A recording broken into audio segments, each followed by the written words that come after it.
Hey everybody, welcome to back to the 6th round post-fight show with me, Zane Simon, and my co-host, as always, Eddie Mercado. I just Eee. need to start muting you now that I know that's coming.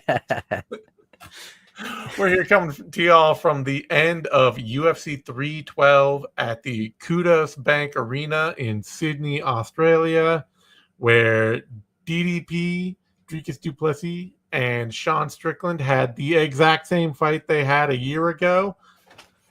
Less chaotic. Less chaotic, but Sean Strickland had the exact same fight he had a year ago. Let me put it that way. Well, Sean Dricus Strickland beat him. had the same fight he had against everyone he's ever fought outside of Israel Adesanya, and maybe Yeah. Jack Herman or not. Nah, who was it? Who was it that he just was talking shit to the whole Oh time? yeah. Damn it. I always forget that one. The rare, I think it's another Jack. it was Jack Marshman, Yeah, there it is. the Welshman. Yeah, that was like the only time I've seen Strickland step on the gas. Yep.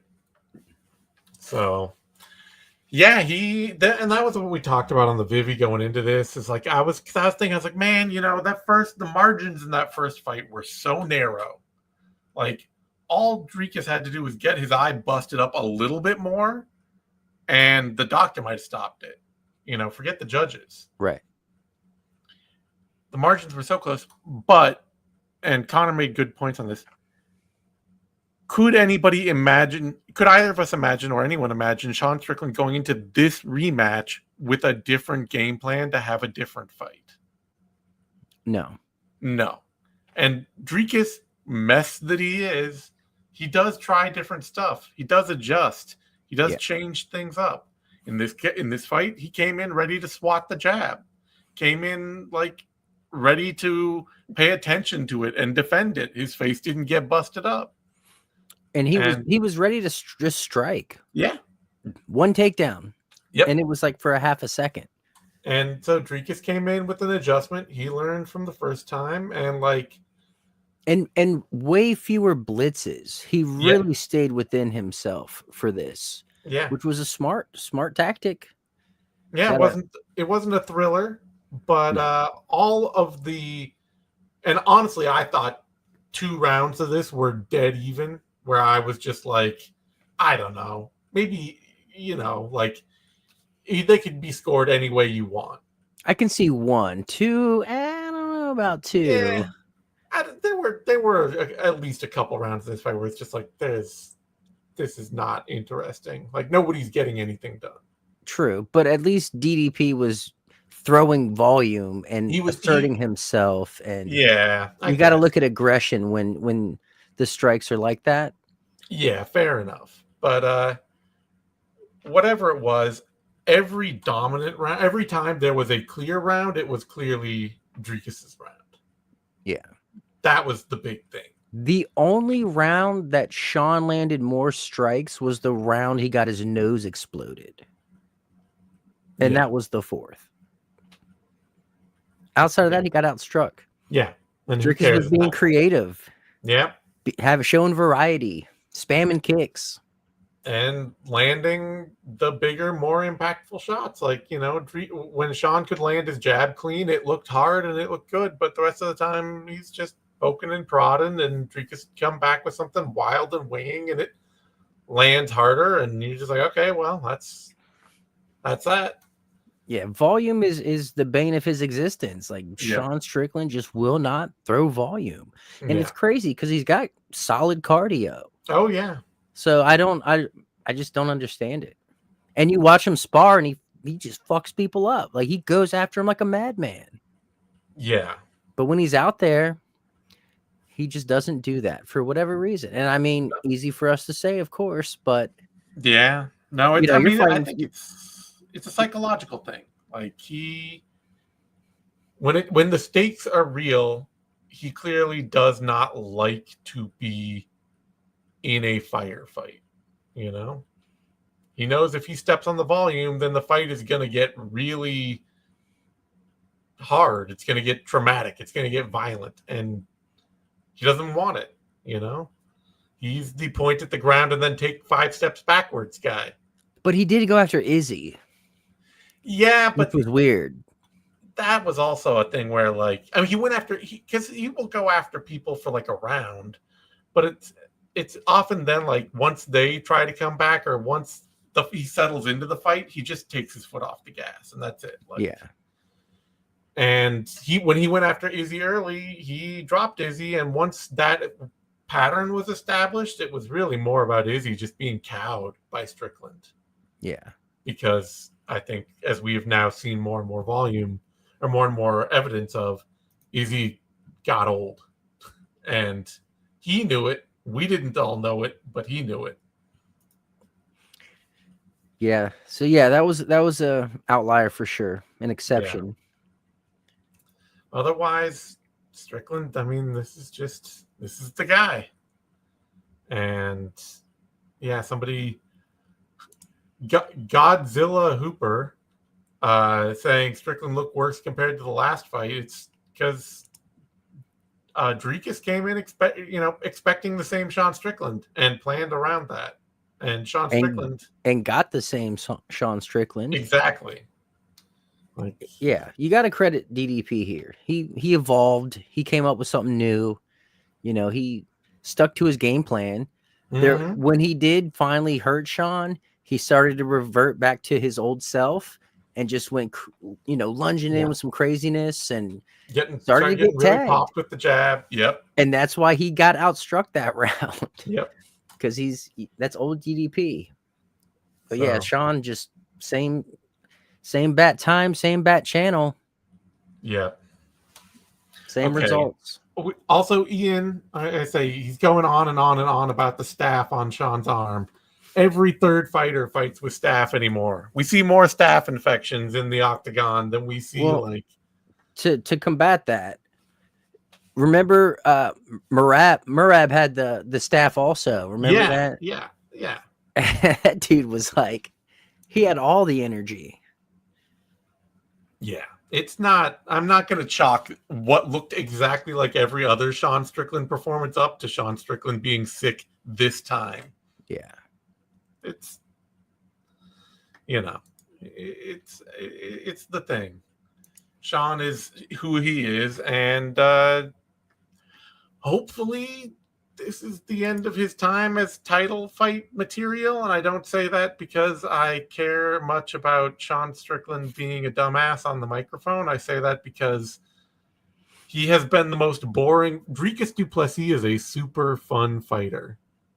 Like, right. Dricus du Plessis never has boring fights. To date, this is his most boring, for sure. Well, to date, his only boring fights in his whole career are fighting Sean Strickland. Yeah. Easy fight, awesome fight. Like, you put him in there against Alex Pereira, that fight will be an awesome fight. I want it more than anything. Yeah. Robert Whittaker, he made Derek Brunson fun.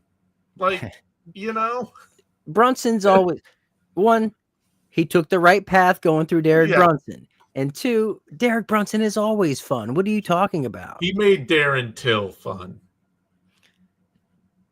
Darren Till's hit or miss with the fun. He can be fun sometimes. He made Brad Tavares fun. Yeah. There you go. Yeah. He cannot make Sean Strickland fun. He can't do it. I don't want to see this anymore. No, Sean Strickland is all of the fun outside of the octagon, none of the fun inside. Yes. Outside of that knockdown on Izzy, that was fantastic. Yeah. The Welshman. And even then, the rest of that Izzy fight was not fun. I don't even remember the rest of that. Exactly. We all remember that one moment. So, yes. But I liked how DDP called out Poatan with his Achilles quote. Yeah, no one else. It was a lame quote, but I like the fact that that's where he wants to go. He's very gladiator pilled, our DDP. Not that that's a quote from Gladiator, but clearly somebody's been watching a lot and wants to have that "Are you not entertained?" moment. Yeah. But yeah, I mean, I think more likely we get Chimaev versus du Plessis. Yeah.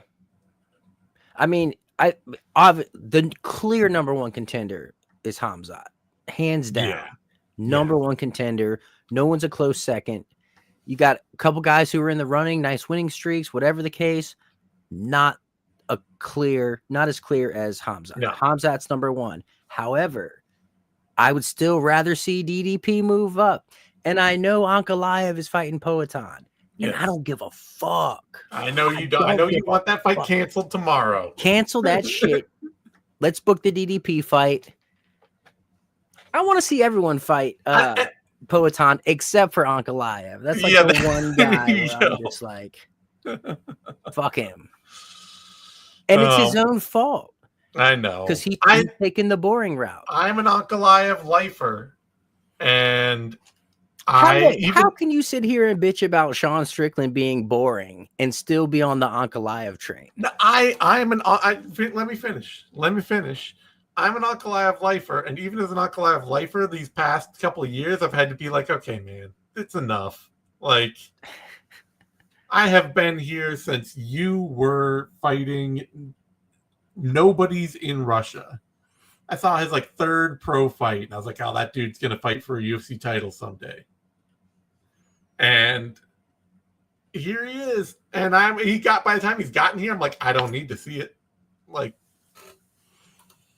yeah, like I don't think anybody wants to see it. No. Ankalaev's mom is even like, son, come on.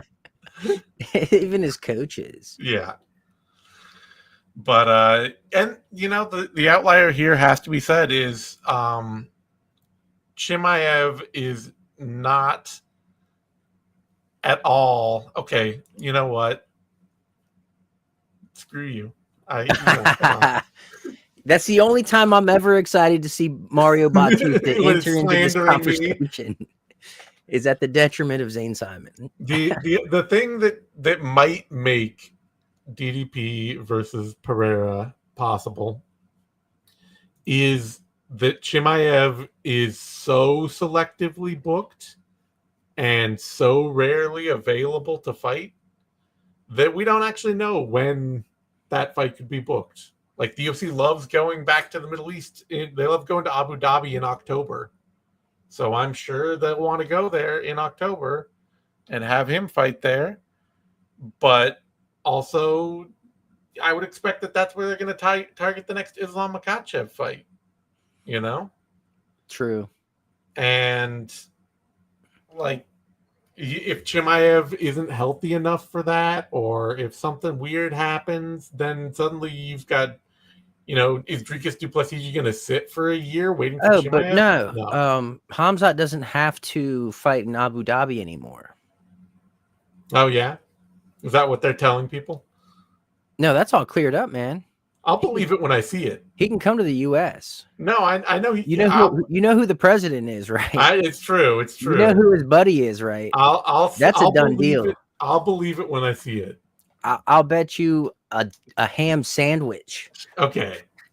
That ham sandwich, I'll take that bet. I will believe Chimaev fighting somewhere other than the Middle East when I see it. All right. Yeah. Dana's got friends in high places now. But yeah, I mean, Dricus Pereira is great, but we've got Pereira booked, and Chimaev is an obvious number one contender. So, and also though, I think win or lose for Poatan, even if he loses to Ankalaev, you can still make the DDP fight. Sure. Yeah. I mean, you can always Anderson Silva DDP, just like, Silva went up and fought at light heavyweight, and he didn't fight the champ. He just went up and took fights. Yeah. And it's prize fighting. Like, that's a money fight. Like, that's a money fight. Yeah. So, there are options. I'm really glad this fight went the way it did. I would not want to see Strickland winning the title and then have to see Strickland versus du Plessis 3. So, yeah, real shit. Yeah. Not as bad as like Carla Esparza, Rose Namajunas. Yeah. But, not the most fun. Put Strickland in get him on the Whitaker, the Izzy rematch circuit. Get him in that kind of stuff, mixing it up with the other old men in the division, and I'm fine with that. Yeah, let him get into a beef with somebody. Sure. There we go. He needs a beef. I mean, whoever he fights, he's gonna have a beef with. But yeah, the build-up is much more fun than the actual fight itself. Yeah. Like, you know what? Just announce the fight, build up to the fight, and then just cancel the fight and like book a cool co-main, so we can all be like, oh, okay, the cool co-main's now the main event. Awesome, love it. Yeah, he needs to get into like battle rap or something, where he can just go talk shit for like there we go 15 minutes. All right. That gets us to the co-main event. Zhang Weili, Tatiana Suarez, Eddie and I both picked Suarez going in. For me, it was a vibes pick. For Eddie, it was a practical pick. Well, we both had saw. Well, you can say. Yeah, no, I mean, I've just seen Weili getting taken down by lesser caliber wrestlers and grapplers. So I assumed, hey, Suarez is going to come out and she'll easily get a takedown. And she did. Yeah. But that's all she had was that first takedown. And after that, Weili was hip to every other takedown attempt. She was able to get top control and actually out grapple Suarez.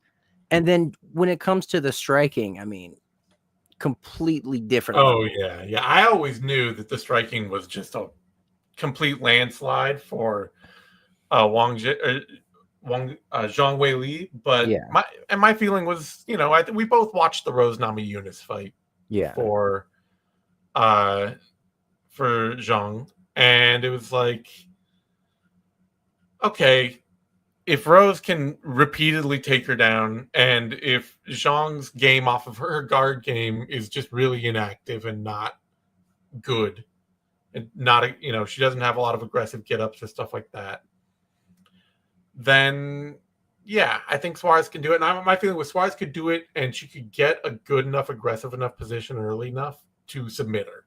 Yes. Because even given that idea, for me, my thought was still like, if she can't get the submission, she's not going to ride out a 5-round fight. It's just not going to happen. The one other factor for me was the size of Suarez. Yeah, she's massive. Like, she's fought at 125 and was able to manhandle a fellow grappler, and that's coming off a big injury. So I thought the size might play a factor here, but it didn't at all. Like, at all. And another concern I had picking Suarez was the championship rounds, because I didn't know what to expect out of her. She's inactive. Never seen her go the distance like that. But I will say, credit to her chin. Oh, yeah. No, that held up. That held up like a motherfucker. She ate some shots. No, and she ate them while she was dispirited, too, because I think that was the real killer for Suarez. Is, you know, she had a little bit of success in the first round. She got taken down a little. She was clearly like, she jumped the gilly. Yeah, she jumped the gilly, which was just a mistake. A poor jump, too. It was a sloppy jump. It was I'm used to facing only, you know, lesser fighters, and so I think I can just get this kind of move. And another thing, Weili's probably the best athlete she's ever faced. Yeah, no question. And then I think, you know, after that, the thing wasn't so much like, oh, you know, round 2 starts and she's doing okay. It's not good. It's clearly. But then she hurt her knee in there. She cut it. And you could see the confidence just drain out of her by the end of round 2. And that point is just like, okay, this fight is done. Like, you cannot so clearly just be like shell shocked and be thinking, and then climb back into the fight with Zhang Weili. It's just not going to happen. We can sit here and say that Sean Strickland is boring, but that man got his nose exploded, broken, and he reset it his fucking self. Yeah. Like, he's a fighter. He might not fight in the octagon, but he is a fighter. Yeah. Like, he doesn't quit. He's not a quitter. And I'm not saying Suarez is a quitter. She's not. She gritted it out. All 5 rounds. But she got her ass whooped. She took it. But she was really focused on that gash. And it was a nasty gash. Yeah. And I can't help but feel like the UFC is a little bit liable for that. Like, why? How is that even possible? Yeah. It's like when Jake Ellenberger got his foot Yeah. stuck between the cage and the canvas and like got TKO'd because of it. Mm-hmm. It's like, how is this happening? You have a faulty design here. Even if Yeah. it doesn't happen often, No. but like it shouldn't even be able to happen. Yeah. We just have to then think of like actual rings where somebody can just like fall all the way the hell out of it, and then Karate combat, baby. They got the pit. They got the walls. That's right. The embankments. Don't see anybody ever getting cut in a wall. Remember Yama pit fighting? Yes, loved Yama. That was great. I do love, actually, honestly, the idea of the fighting surface that's just very gently sloped, so it's always pushing you back in towards each other. Yeah, that's where it's at. Anyway, somebody asked in here, where was it? I lost the thread. Oh yeah. Do we think Zhang can go up to 125? And who would you put her against from AJ? And I think she could definitely go up to 125. Yeah, she's got the strength, she's got the power, and there's only one fight I want to see her Shevchenko. in. Exactly. That's it. She's got to do the Shevchenko fight. I don't need to see her stay up there. I don't need to see her, trying a whole run at 125 or any of the Rose Namajunas bullshit that we're getting. I don't need that.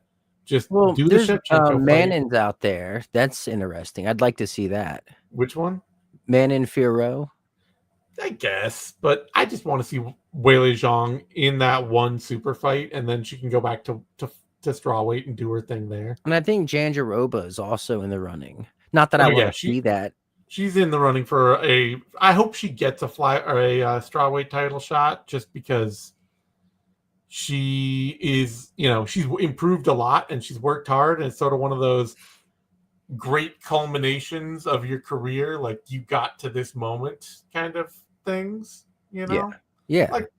Like John Fitch getting to fight GSP. Yes. Did not go well, but he deserved it. I think for legacy, she definitely Weili needs another title shot so she can pass JJ. Sure, yeah. In terms of title defenses, and I think that will cement her as the best strawweight.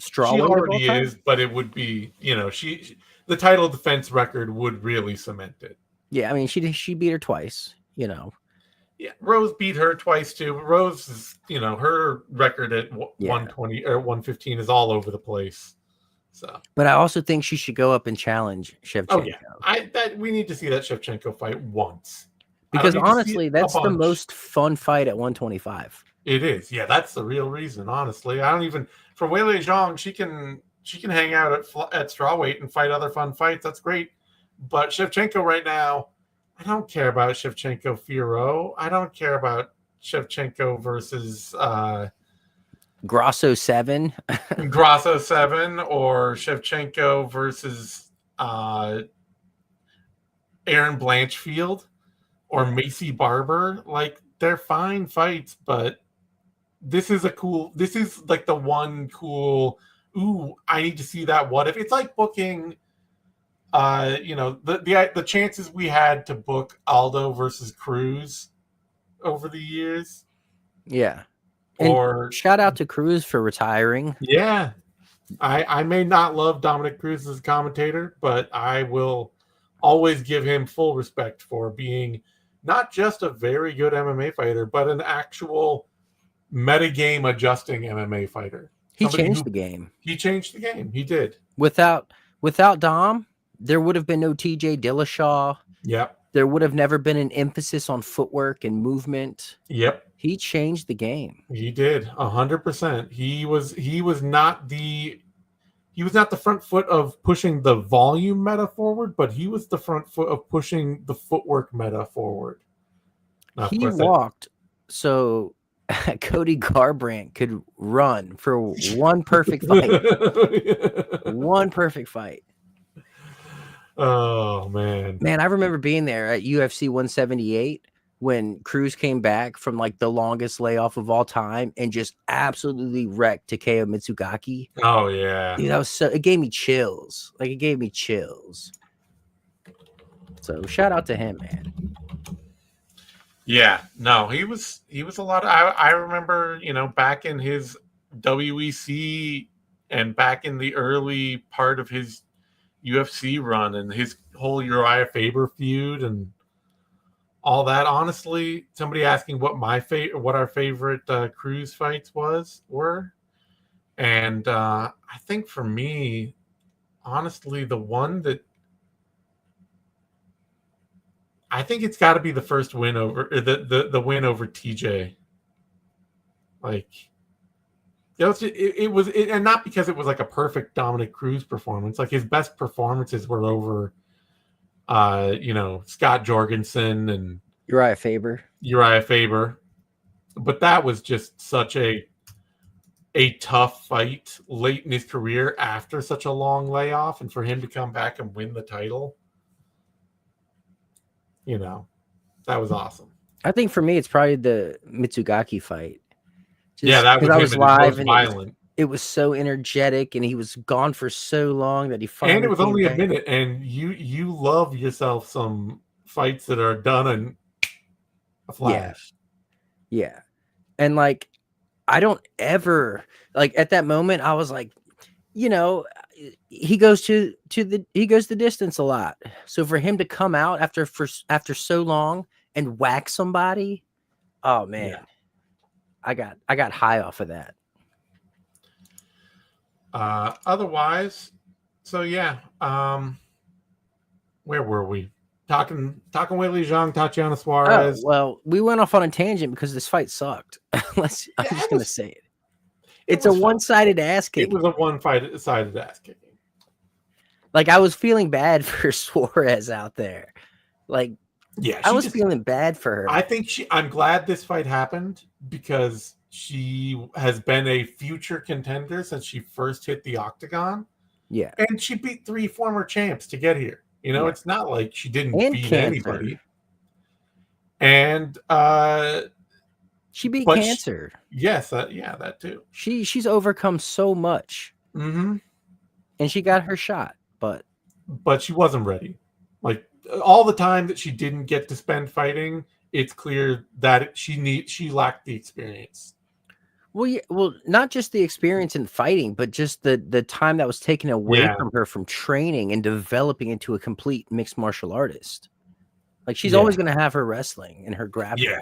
Yeah. But you got to get pad work in. You got to get sparring rounds in. You got to get shadow boxing and heavy bags, and you need to get that off the mat. And if you're laid up, and they showed the video of her doing the pull-ups with the knee brace, and it's like, damn. She's absolutely not out there jumping rope and working on her footwork. And she looks slow. I mean, the speed discrepancy was just wild. All right. That brings us, though. Now that's the end of the actually good fights. So now we have all the actual high level fights. Now we have all the rest of the fights. Talison Teixeira, Justin Tafa, and I mean, he could easily end up being one of those innumerable heavyweights who wins like 5 straight fights, gets detonated, and then just loses every fight afterward. Shout out to Tai Tuivasa in the audience today. Yeah. He's like the new Tai. Yeah. He's got the smile. You know what I mean? Well, but Tai's the apple. He's the banana. So, Sure. But I will say this. Sub 60-second TKO. I love it. It was an excellent stoppage. Brutal. Nasty elbow. Mm-hmm. It was a phenomenal performance. He's fucking huge. Yeah, he is giant. Huge. He's a true heavyweight. Like true. Like I don't care how much weight he cuts, how much dieting he does. He could never make 205. He is a true heavyweight. And he's finishing everybody. Yeah. I picked him here because it's just like this guy is huge and willfully violent. I think he's going to open up with that sort of not to compare him directly, but he's going to open up with some of that Greg Hardy thing where like people get in the octagon with him. His first few opponents are just like, my God, this man is enormous. A monster. I was not ready. Yeah. And we'll see. Sooner or later, he will end up hitting somebody who's just like okay, no, I'm ready. I can handle this. But Yeah. for those first 2 or 3 or 4 UFC fights, I won't be surprised if they're all like 1-minute finishes. And I picked Tafa here just because of how unproven Teixeira is.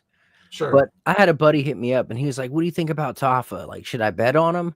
No. And I was like, "Fuck no." No. Like, there is nobody more untrustworthy than fucking Tafa here. Maybe his brother. But Yeah. like, you He's can't a do 6-foot this. heavyweight with love handles fighting a 6'7" heavyweight with 10 inches of reach on him.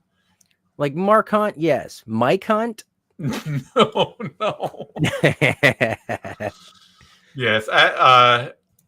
Adin Ross here. I did see somebody else in my live chat, which you should all go check out over on my Substack, zanesimon.substack.com. Live chat, every UFC event, just hanging out, chilling. We do need to bring Robles to Spain back just to fight Talison Teixeira. Yeah, he's in karate combat now. Yeah, he just got a big win over there. Mopping people that don't belong in there with him. Yeah, bring him back. One fight, Talison Teixeira. That's it. You know? Yeah, but Teixeira would likely just take him down. So what? Then cut him again. Two banana-shaped men grappling each other. I'll watch that. I mean, in all seriousness, he should fight Dontel Mays. Well, yeah, that's fine. He can fight any of those. No. He should fight Dontel Mays because he's ranked for some fucking reason. Why is he ranked? Has he ever had a winning streak? No. He's 11-7 overall. He won 2 fights in a. He won 4 fights in the row before he got to the UFC when they made him fight on the Contender Series 3 times. He should fight Dontel Mays and take his spot. And he won 2 back-to-back MMA fights against Roque Martinez and Josh Parisian. And he got that ranking off of a loss to Shamil Gaziev. Yeah, that's wild. Yeah, that should be the fight. Get him in the rankings. Let's fast track him. I want to see him against some good guys, for better or worse. Yeah. No, the bottom of the heavyweight rankings right now are honestly the worst that the bottom of the heavyweight rankings have been since they started heavyweight rankings. Honestly, they should just cut it off at 10. They should. Even then, Tai Tuivasa being ranked 10th feels very wrong. Like, under Derek Lewis, it's Tai Tuivasa, Shamil Gaziev, Waldo Cortez Acosta, Mick Parkin, Dontel Mays, and then Jonata Diniz. Yeah, it's slim pickings there. It is. That is grim times. Teixeira is one of 6 fighters who made their debut on a numbered pay-per-view event. 1/4 of the fucking card were guys making their debut. That's fucking shitty. Yeah. That's shitty. And it's not a knock on Teixeira. It's not his fault. No. But damn. This was not a pay-per-view. This was a fight night that the Australian government paid $20 million for. Yeah. And this was the only finish on the main card. Yeah. People paid $80 for this. Yep. At least here in the US.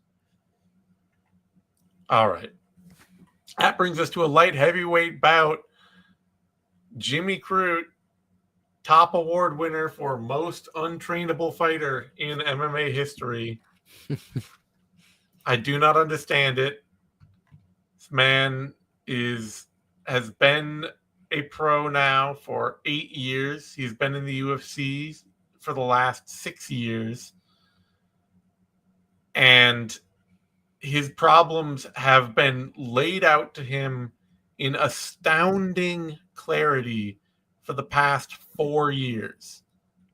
Every fight he has had for the past 4 years, which he has won 0, have looked like Jimmy Crute going out, going absolutely ape on somebody with no intention or direction other than to cause pain, flaming out, running out of ideas, gassing out, and then either sliding to a draw now or just getting finished.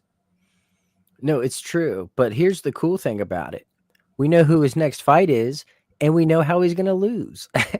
He's going to rematch Bellato and get knocked out. guillotined. Oh yeah, get guillotined. Yeah. This is Alonzo Minifield 2.0. Yeah.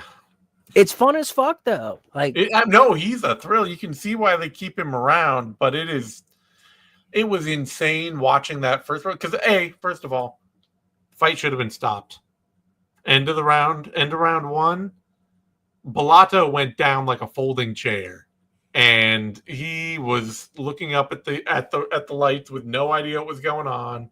Crute was pounding on him. The ref looked like he did stop it right before the bell rung, and then the bell rung. He's like, no, come back out for the next round. Like, should have been done. I'm sure Jubilee feels some way about that. Yeah, no kidding.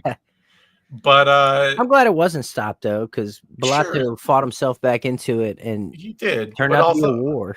Man, I tweet. I was in the text, and I was like, "There's a 45% chance after that round where Crute literally just TKO'd this man that he is now going to just lose this fight because he blew everything he had and has no idea what he's doing." And if he could just fight for one round, yeah, he'd be fucking champion.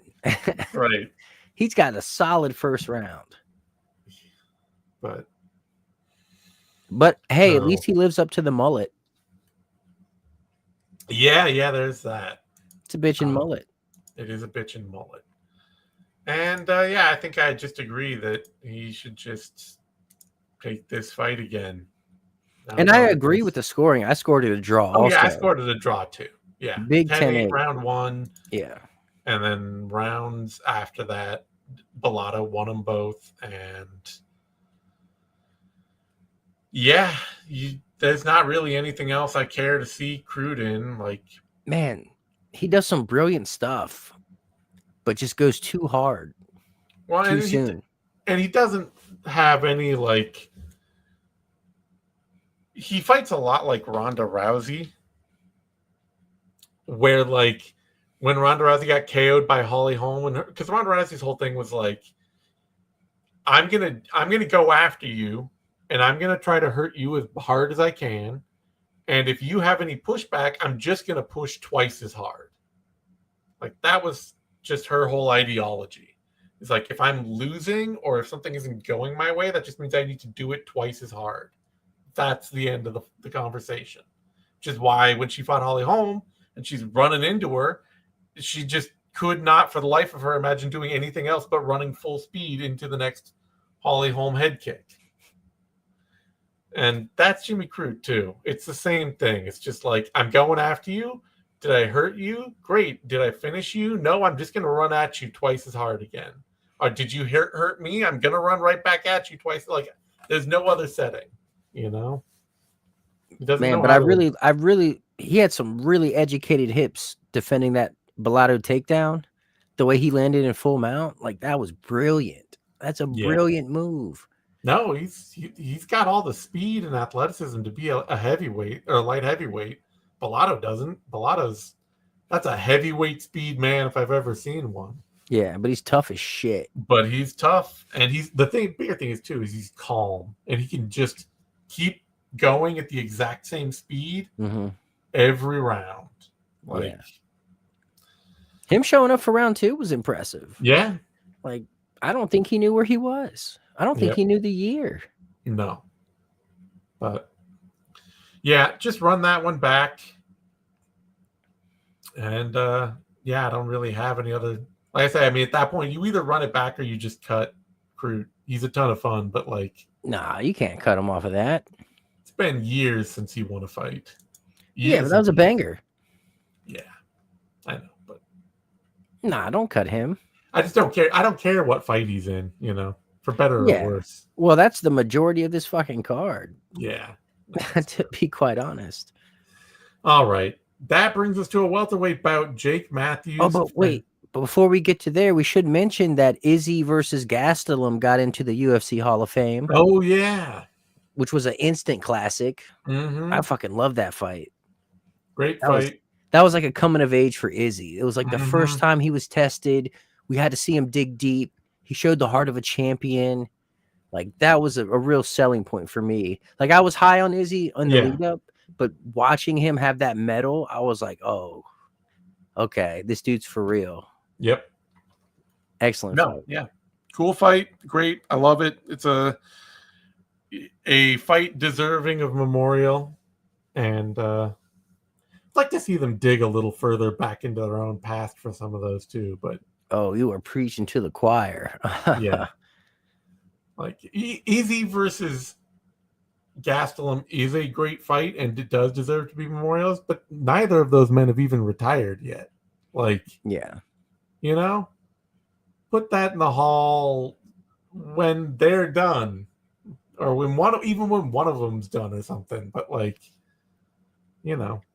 Oh yeah, I remember I did a when COVID hit, I did a thing for that one website where we took like all these fights and pitted them against one another to see what was the greatest fight of all time. Mm-hmm. And there's so many just bangers that. Yeah.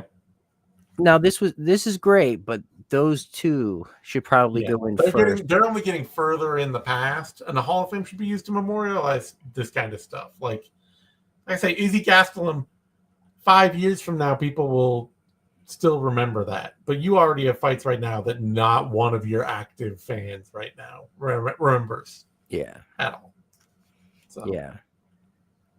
And they don't really do anything else to bring up for nostalgia purposes. No. That's something the UFC's lacking on. They are always burying their own history. Always.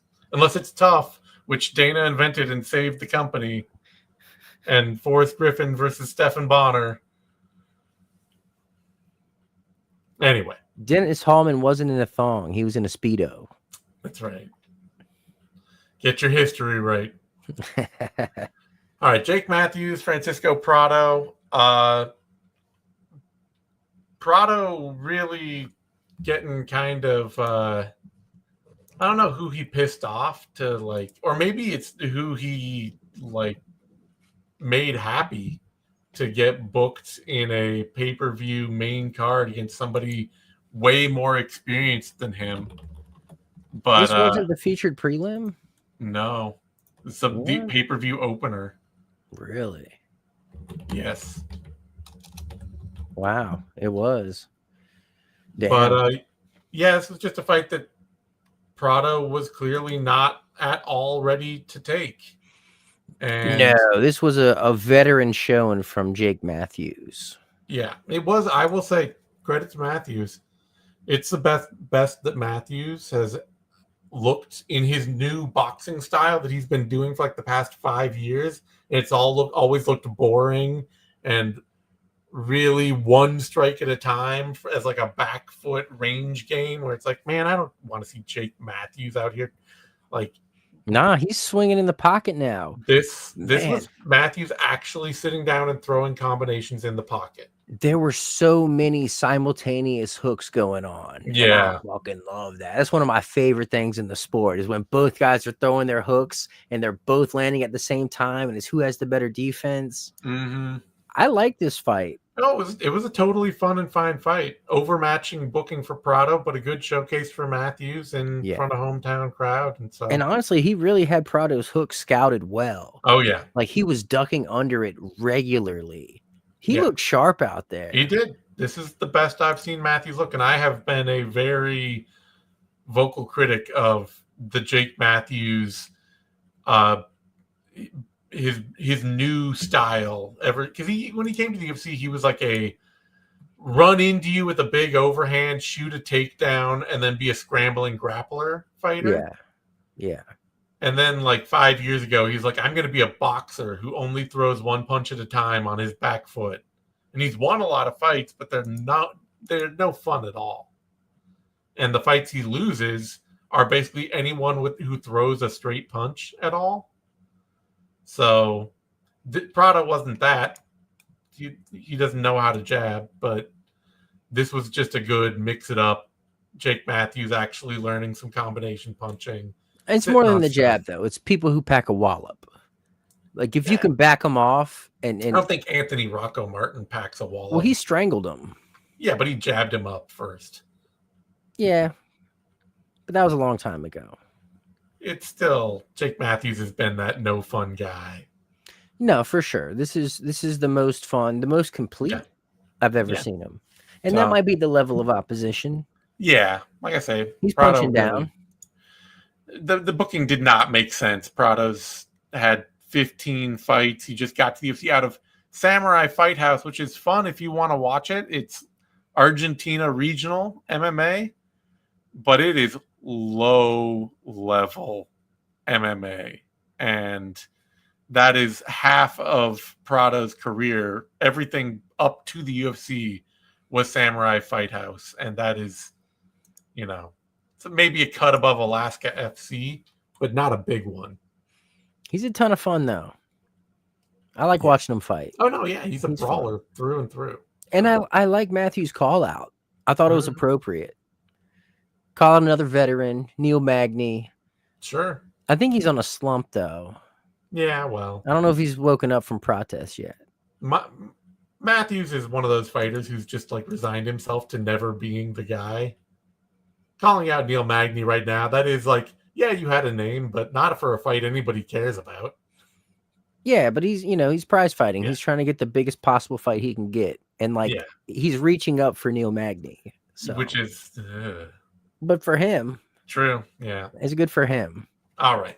That brings us to another really awesome fight.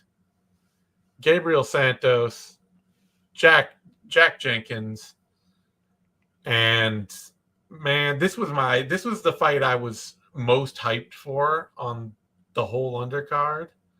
Just because these are the two guys that are very obviously like either of them could potentially be a top 15 featherweight, but I'm not convinced either of them will be. I'm more convinced that Gabriel Santos will be after this because he is such a fucking athlete. And this was a very Charles Oliveira type performance. Yeah. You rock me, you drop me, you follow me to the ground. I'm gonna threaten with a close submission, and then I'm gonna fuck you up. And he got a lot better as the fight went on about keeping the pressure on Jenkins. Because the big thing for me with Santos in the past has been that he's willing to wait and try and like get cute with stuff and just sort of spam different ideas without necessarily following the obvious path to victory where it's like, oh, I have an advantage here. I should just do the thing. Well, that's exactly what got him in trouble in the first round. Exactly. He's throwing random kicks and random shit. Yeah, just playing around in front of Jenkins. That's why I picked Jenkins. It's like, you can't do that in front of Jack Jenkins. He will kick you too hard. Literally, that was my read. It's like, he's just going to get kicked too hard. I picked Santos here. But I wasn't tremendously confident because I figured it was going to be a burner. Mm-hmm. But no, I mean Jenkins showed up. He did his thing, but but Santos when he fights with any control and direction, you can see why when he came up off the regionals, like his camp was like, this kid's a future champ. Yeah, he's a freak. So. And he's got the technique. I'm actually shocked he didn't finish that triangle. Yeah. I feel like if he would have just cut that angle and like instantly went to grab the leg, like hook the leg, he could have got the finish there. See, Eddie, do you know how your picks were overall for the night? We got Ian asking. Yeah, let me let's see. Pull it up real quick. They're on my Instagram story. Let's see. I picked DDP, I picked Suarez, I picked Tafa. It's not looking good for me. Let's see. I picked Crute. I picked Matthews. I picked Santos, Slava Claus, Wong, Taporia, Steele, Juice, and Killian. So not too great. I think there were 12 fights overall, right? Yeah. I went 6-6. Let's see. 1, 2, 3, 4, 5, 6, 7. Okay, I got 7 right. 7 and 5. Nice. Not great. No, not a great night, but Santos Jenkins, fun fight. Let's see, is there an obvious fight for Santos coming off of this? He's definitely there needs to be some kind of mid-level action fight that could bump him into the top 15 out there in the featherweight division. Just a little cut above this. Let's see. Yeah, that's a tough one. Yeah. Definitely close to the rankings. And I mean, could do like Julian Erosa. That's a veteran test. That is a veteran test. I feel like he'll walk through him, though. He might. I mean, Sean Woodson would be a hell of a fun fight. Yeah, book it. Yeah. Woodson's so weird for me. He is. I want to like him. I know. I want to like him, but it's tough. Yeah. Do Woodson. That'd be fun. And or you could we could be really evil but fun. We could book him against Duho Choi. Oof. Yeah, he's coming off a good win, isn't he? Yeah. Yeah. Yeah, that's a banger. It's a name. You could, I don't know. I don't know where the UFC is going, but I'm sure they could do it overseas somewhere. Yeah. Santos Choi. I want to see that. All right. That brings us to a lightweight bout. Tom Nolan, Vyacheslav Borshev. And this was a surprising turn up for Tom Nolan. And man, he showed the fuck up. He really did. I did not think he had this fight in him, frankly. Yeah. I didn't think he had that striking in him. That shocked me the most. Like him fighting from range. The variety he was throwing, he had that knee that kept almost landing, those elbows, the head kicks. Big thing is, honestly, like he really jumped in fully on the MMA idea of being all action all the time. Everywhere you go, be doing something. Yeah. That was really the difference in this fight because Borshev is a cleaner striker with crisper technique, but Borshev is very much a perfect is the enemy of good kind of fighter where he goes out there and he wants to set up just the right thing. And you can see he's like stepping in and he's got the good foot position on Nolan and he's just right where he needs to be. And then Nolan is just like, here's a janky hook and it just club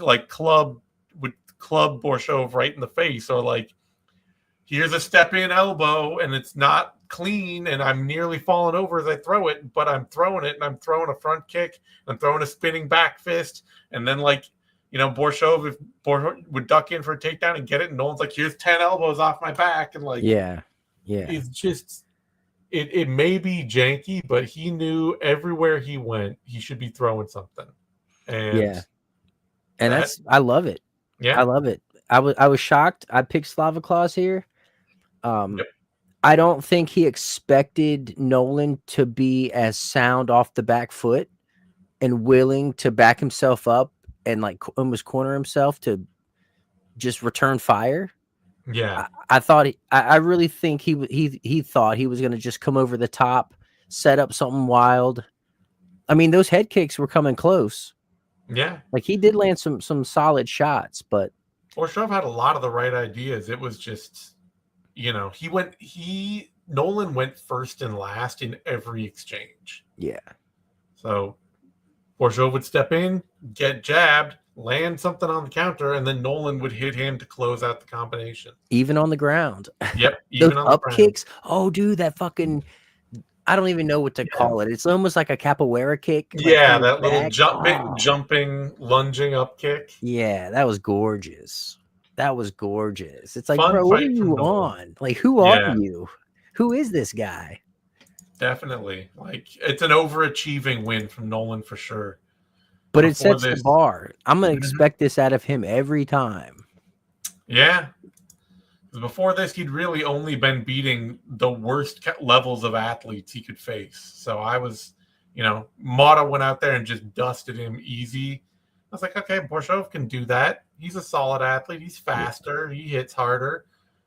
But he fought for his frame too. Yeah. Like he really is utilized that range. really annoying. You can tell fighting that dude is just annoying as hell. It's all He's knees and tall. elbows, Isn't he like and 6'3" or something? he's a 6'3" lightweight. So Yeah, that's wild. Bushov would like duck down to throw an overhand a little bit, and there'd be a knee like right there in Mm-hmm. the middle of his forehead. This was a pretty performance from Nolan. I was pleasantly surprised. Hate when I pick wrong, and I hate seeing Slavklaus lose because his record right now is looking like Jimmy Cruz. Yeah, But I'm really happy for Nolan. This was his best performance to date, in my opinion. we Most got meaningful win.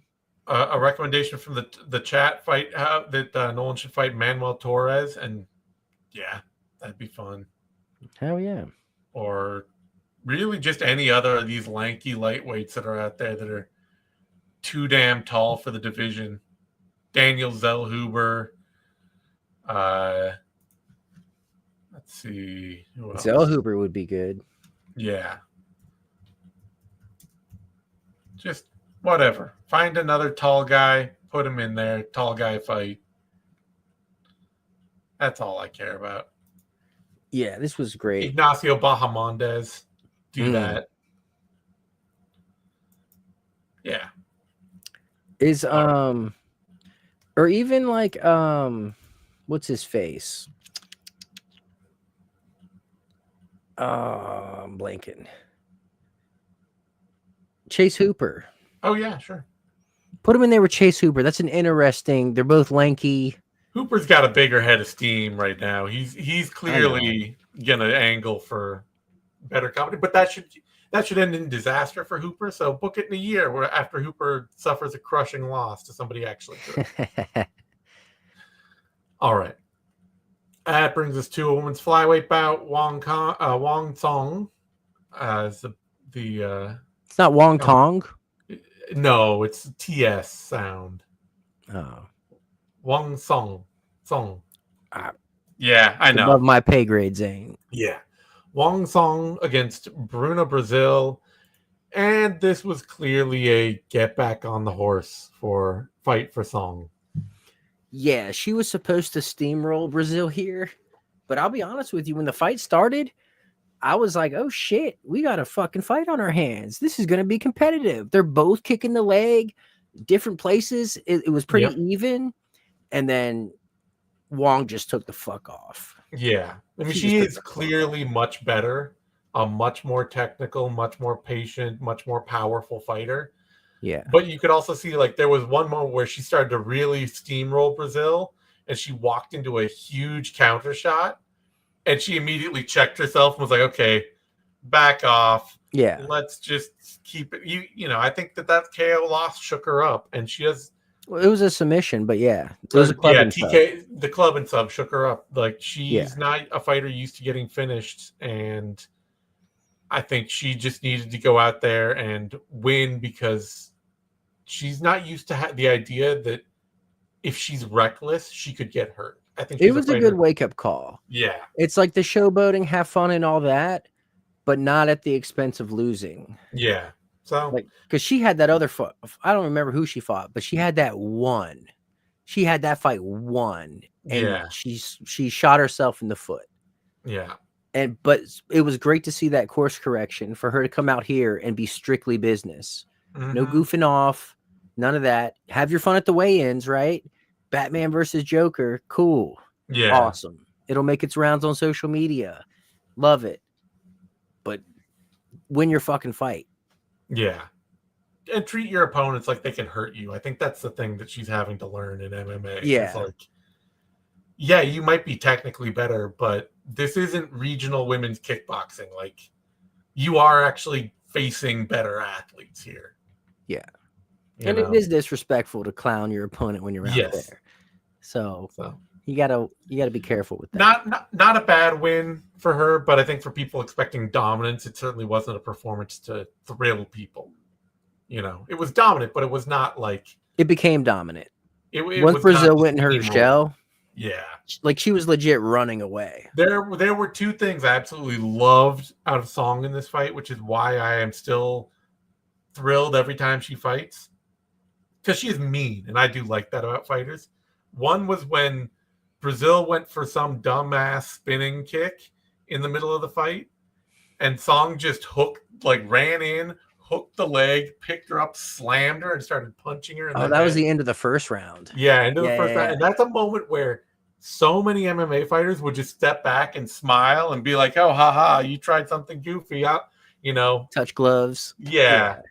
And she was just like, you're going to try some goofy spinning shit with me. I will hurt you. Yeah. And the other was when Brazil was starting to get overwhelmed and was backing up a bunch. And Song side kicked her into the cage and then ran in and just started blasting her.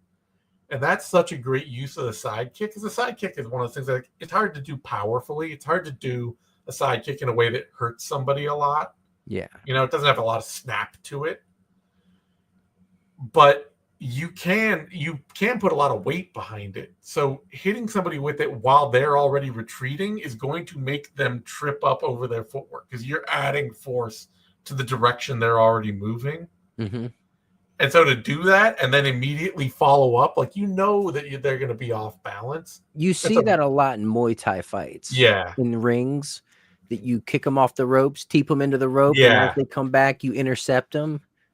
So I love to see that from her. Those were a couple of moments in this fight that were really great. Good bounce back fight for her. Yep. All right. That brings us to, let's see, is there a flyweight bout? I mean, it doesn't really matter, but women's flyweight, is there maybe even an edge of the, I don't really care. I know. You could test her and do something like Casey O'Neill, but really it's just keep getting her ring time in the UFC at the bottom of women's flyweight, Get her in there with, I don't know. Maybe bring her to the US. Yeah, sure. But yeah, just find her fights. Doesn't really matter right now. Anyway, JJ Aldridge got cut. Let me see. I think she did. No, she's still in there. I guess she's fighting Andrea Lee, so no, she didn't. Oh wow! But yeah, you could put her in there with Priscilla Cachoeira. That'd be fun. Sure. All right. That brings us to Alexandra Topuria against Colby Thickness. And I hate saying it. You're not saying it, Thickness? I hate it. Thickness. It's weird. Colby Thickness. But pretty much the first real fight of Topuria's career. Yeah, honestly. He's been can crushing for his first couple fights. Yep. And Colby actually had real fights. Yep, Colby had real fights. And you could see Topuria looked like somebody who was used to having an opponent just go away. Like, he fought at a low pace. He'd do something powerful every now and then. And the fact that Thickness was there just spamming stuff, it wasn't good. Thickness was clearly not going to win. But he had a moment late in this fight where he shook Topuria a little bit just by being there and throwing something hard. Topuria has the aspect of somebody who's been doing a lot of can crushing. I don't think it's that. No? No, I think it's... So in MMA, right, we've seen so many brothers, like the Overeems, the Pettises, the Lozons, the Guidas, even Nate and Nick Diaz at one point. Yeah. I guess you could even maybe bring the Nogueiras into this, but they're kind of an outlier. But there's always one that's better than the other. Oh, yeah. Well, I think Alexander Topuria must have realized that, and that's why he got knocked out and immediately was like, I'm going to go train my brother instead of fighting. I think they're very different. Yeah. Ilya is hyper aggressive and willing to step into the fire and make things happen. Even against Max, like, he was patient at first and dropped some rounds. Did it end in the second? I don't recall. But I know he was patient and getting behind on the scorecards to find his opening. But he was pressuring the whole time. Yeah. And I feel like This Topuria is just much more of a tactician, and he doesn't have that aggressiveness in him. No, I don't, I think if he was going to be as good as his brother, he would have been as good as his brother, and he probably won't be. But he's still like, he is, as a longtime coach, he is a skilled fighter. He does have good technique. He does know how to, strike with power and hit good takedowns. And I mean, the moment he got on top, you can see he's a much more comfortable top grappler than anything else. Right. Really. Yeah. Well, for me, I feel like that's because he doesn't want to be in firefights. Exactly. He doesn't want to fight. Yeah. He wants to fight, but he doesn't want to be in those wars where he's getting tagged. I don't think he likes to get hit. Yeah. And even when he was on top, lots of control. Yeah. Like it's textbook stuff. It'll be interesting to see him move forward, because Thickness was a guy who, A, was willing to fight off his back, B, not a very good athlete, C, a huge indictment on Alexander Volkanovski's home camp, because they talked about, like, he's been in that camp since he was like 13, training out of Volkanovski's gym, and to have your whole lifetime be in a camp that has trained up one of the best fighters out there, and to have your kickboxing look like that makes me realize why Volkanovski spent so much time at City Kickboxing and in Thailand, along with his home gym. Yeah.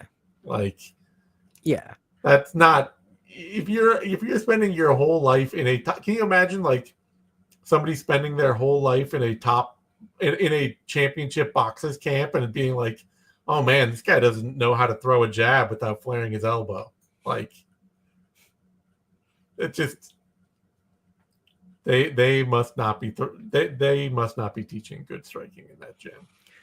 I mean, I guess it was serviceable enough, I guess. Yeah, not elite. Serviceable enough to win at a low, like, at a regional level. But it is a difference you see with, like, we talk about City Kickboxing a lot. Even bad City Kickboxing fighters still look like pretty technically trained fighters. Sure. You shouldn't have fighters that have spent their whole life training out of your camp look like they just don't really know what they're doing. A lot of camps are like that, though. I know they are. In fact, more camps are like that than aren't like that. I know. MMA training is still one of the last. MMA coaching is one of the last sort of bastions of things that really need to be improved in this sport. Yeah, and it's hard. It is. It's still a young sport, relatively speaking. It is, and there are a lot used to just be dudes fighting because they wanted to fight, not for money or fame or even on TV. Like, they just fought in garages and parking lots, and there are a lot of gyms out there that are built around a guy who had 15 pro fights on the regionals and as a BJJ black belt under a notable system, and he's teaching everybody in his camp MMA, wrestling, kickboxing, and BJJ, and he's getting fighters all the way to the UFC. And then, you're like, oh, you've learned your kickboxing from a guy who learned his kickboxing purely in the cage. And this could also be like a favor, right? Because this is kind of short notice, isn't it? Oh yeah. No. So I mean, it's like, hey, we need a guy in Australia. Volk's like, I got a guy. You know what I mean? Yeah, I mean, Thickness had a good regional record. He's been winning. He had a good amateur record too. Like, honestly, better record than Alexander had. Almost every low-level MMA fighter that gets to this point has a better record than Topuria. Like, his record is notably trash for a fighter that's gotten. Like you said, this is his first real fight. Yeah. So it was a fine performance from Topuria, but his talk about like, oh, I'm coming and I'm going to be like a future champ or whatever, I don't see it. No, I mean, and even without him saying that, I think we all are guilty of holding him to the same standard that Ilya set, and that's traditionally not the case with brothers. No, it's just not. All right. That brings us finally to a lightweight bout. Rongju Cody Steele. I was wrong, Jew here. Look, I picked Steele. Connor picked Steele. You picked Steele. But we did say on the Vivi going in, like, this is a stupid fight to book. Like, Rongju he's not great. He lacks a lot of, in the past, he's lacked a lot hold of. On. Stupid for who? For Steele. Whom? Because because UFC perspective, this was a banger. Yeah, no. Great fight booking from the UFC. But for Steele, like, you are booking a fight with somebody with 3 times as much experience as you. And Cody Steele's game is not deep. It is not one of those, like, he's a great athlete and he has power. But as we quickly saw in this fight, like, when he had to try and, like, actually mix it up with you, he basically just had to eat 4 punches and hoped he land bigger. You know? Well, he got outclassed on the feet. He got outclassed. I know Michael Chiesa was saying he's got a nasty ground game. Yeah. And he even went for like a heel hook or something at one point.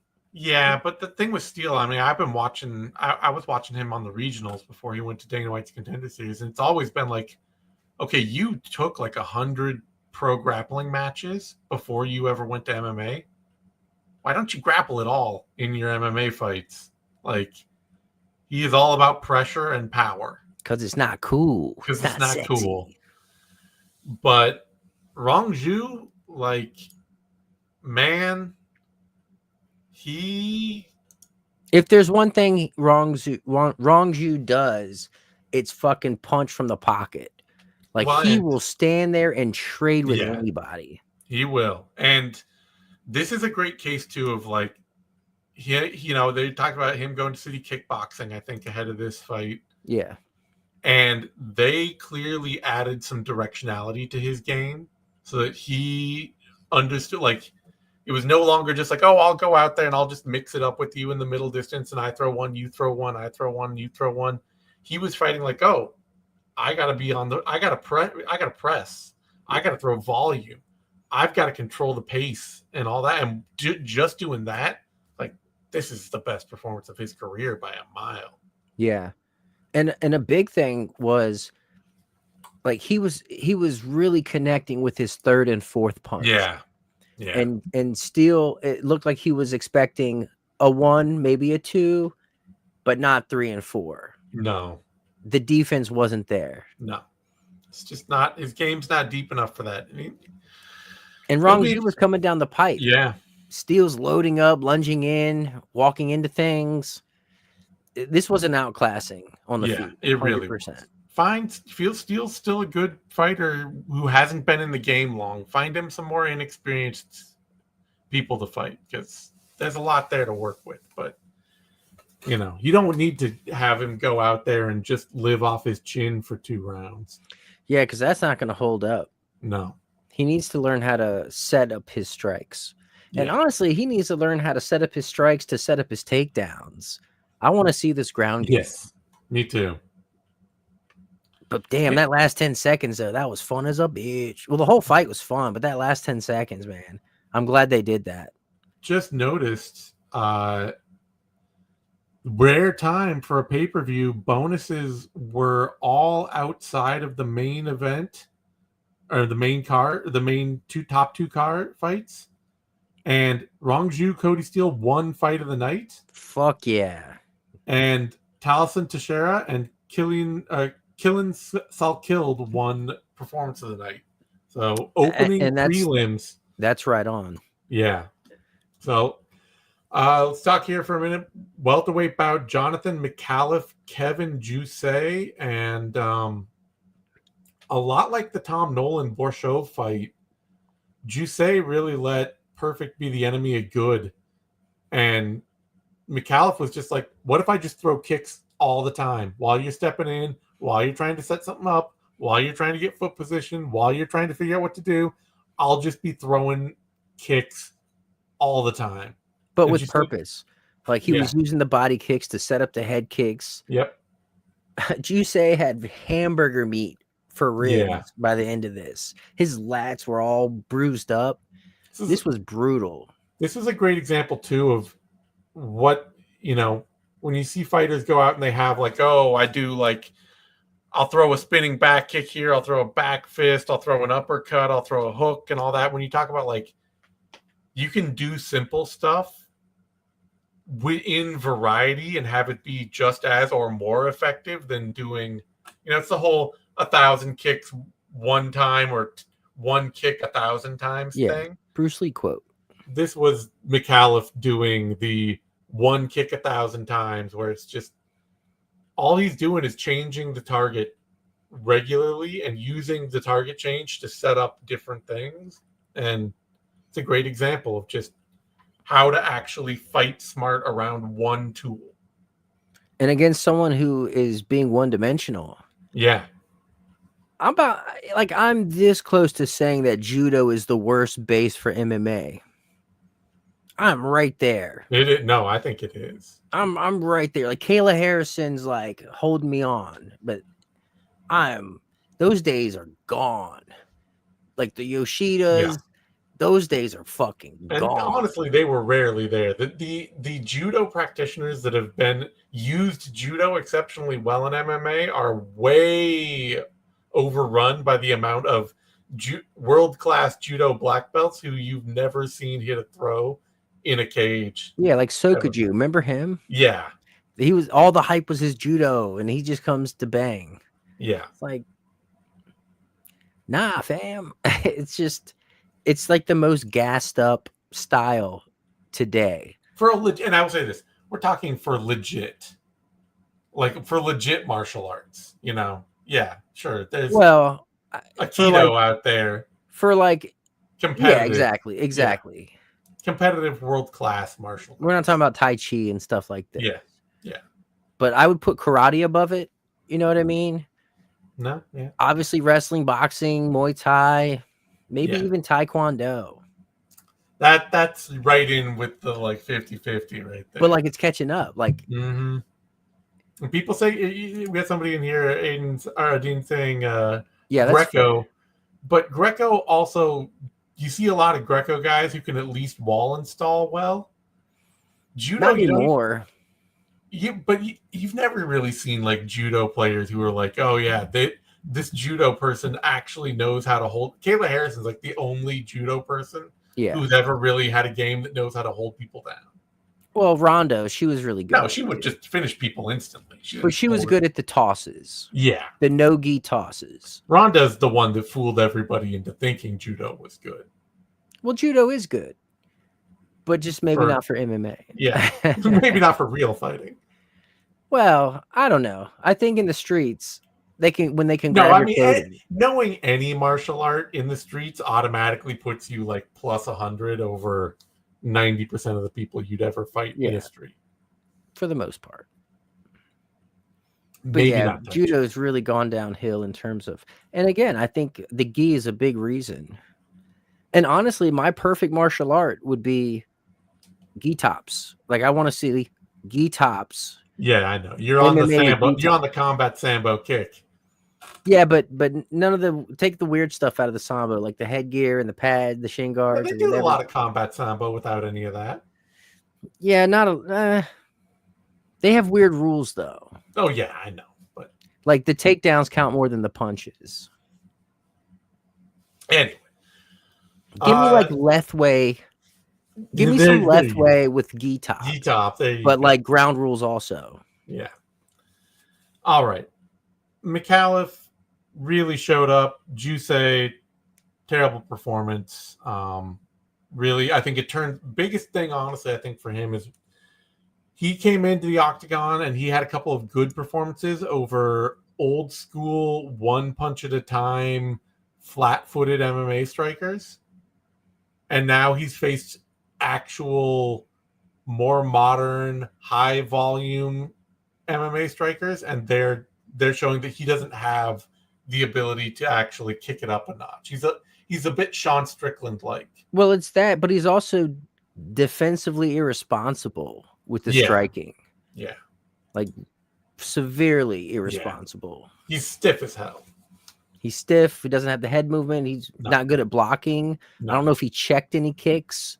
Like he's not there with the striking. And I don't think he attempted a single takedown. No, that's not his game. Like, what are you doing judo for all these years for? Like, I don't understand. All right, that brings us to a lightweight bout. Killen Saul killed against Anshul Jubli, a 19-second TKO. Jubli, so this shocked me, not because Jubli got melted, but because like watching tape on Killian, he seemed to be more of like a grinder who's hittable, who's not really swinging heavy hands. Like he seems like someone who's trying to close the distance and out grapple his opponents. Mm-hmm. And for him to come out and just land a bomb, like I didn't see it coming. I expected him to win. I picked him to win. Yeah, but I didn't. I thought he was going to take this fight to the ground. I didn't expect this. I gotta say, I think a big part of it is that with Jubli, once every fighter that he ever faces saw that moment in the Breeden fight where he was getting barked at and just bullied.